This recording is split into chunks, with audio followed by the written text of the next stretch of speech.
Andrew Leung. He is an independent strategist. Thank you very much, Andrew, for joining us here on TRT World. Now, is this really a show of solidarity by President Putin and President Xi, or would you say it's a show of joint power in the face of rising tensions in eastern Ukraine?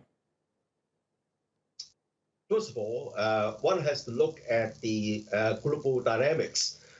Both Russia and China feel that they are being driven into a corner by the West, led by the United States, to push against both countries. For China, with a lot of sanctions, with a lot of trade sanctions and tariffs, and also drumming up things about human rights, Xinjiang, South China Sea, Taiwan, Hong Kong, and also imposing a lot of restrictions on the import of technology and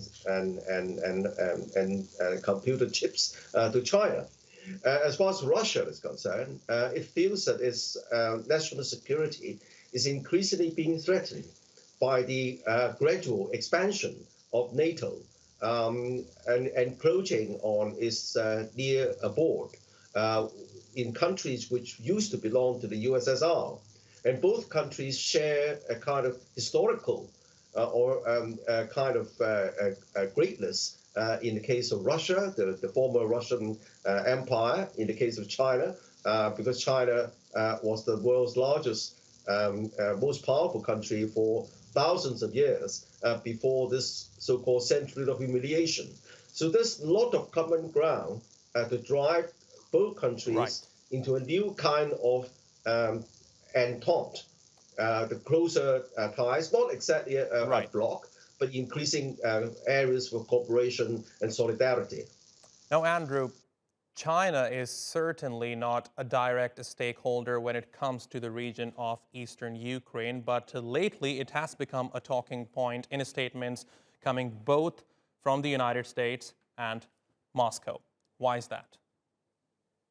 Well, of course, the United States has named China as a possible kind of a helping hand to dissuade Russia from any kind of aggression against Ukraine. But of course, China shares Russia's concern about national security. Russia's sense of national security is that the encroachment on its near abode, so that the placement of any hostile missile systems, for example, in Ukraine, if Ukraine has joined NATO, then Moscow would have only about 10 minutes maximum notice for any missiles fired from Ukraine.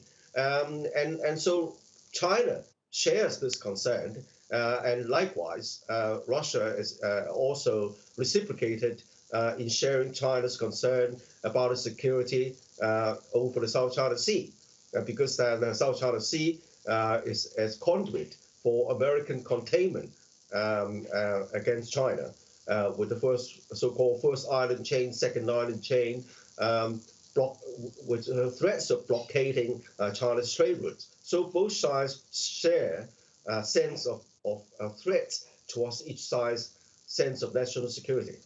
Andrew Leung, thank you very much for talking to us here on TRT World.